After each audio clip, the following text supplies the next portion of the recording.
Hello বন্ধুরা, কেমন আছেন? আজকে ভিডিওতে আমরা শুড, উড, কুড এই ৩টে শব্দ নিয়ে কথা বলবো। এই ৩টি শব্দ আমাদের অনেকেই কি কনফিউশনে ফেলে দেয়। আমরা বুঝতে পারি না কোথায় শুড, কোথায় উড আর কোথায় কুড ব্যবহার করব। ওকে? তো চিন্তা নেই, আমি আছি ক্লিয়ার করে দেবো।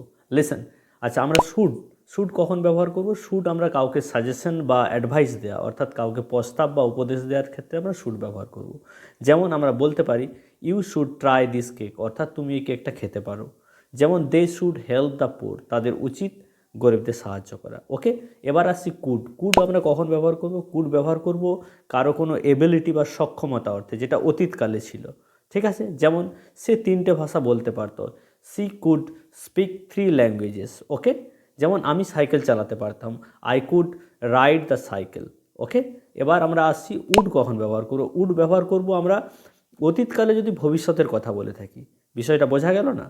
অর্থাৎ ঠিক এই রকম, যেমন রাম আমাকে বলেছিল যে সে পৃথিবী ভ্রমণ করবে। তাহলে এখানে রাম অতীতকালে থেকে ভবিষ্যতের কথা বলেছে। রাম বলেছিল সে পৃথিবী ভ্রমণ করবে, এই যে ভবিষ্যৎ পাচ্ছি না? ঠিক এই ধরনের বাক্যে আমরা উড ব্যবহার করি।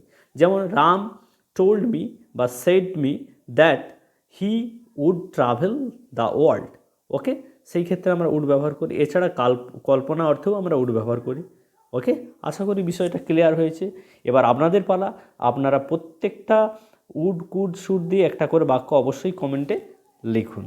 ওকে, আর লাইক, সাবস্ক্রাইব, শেয়ার করতে একদম ভুলবেন না। ওকে।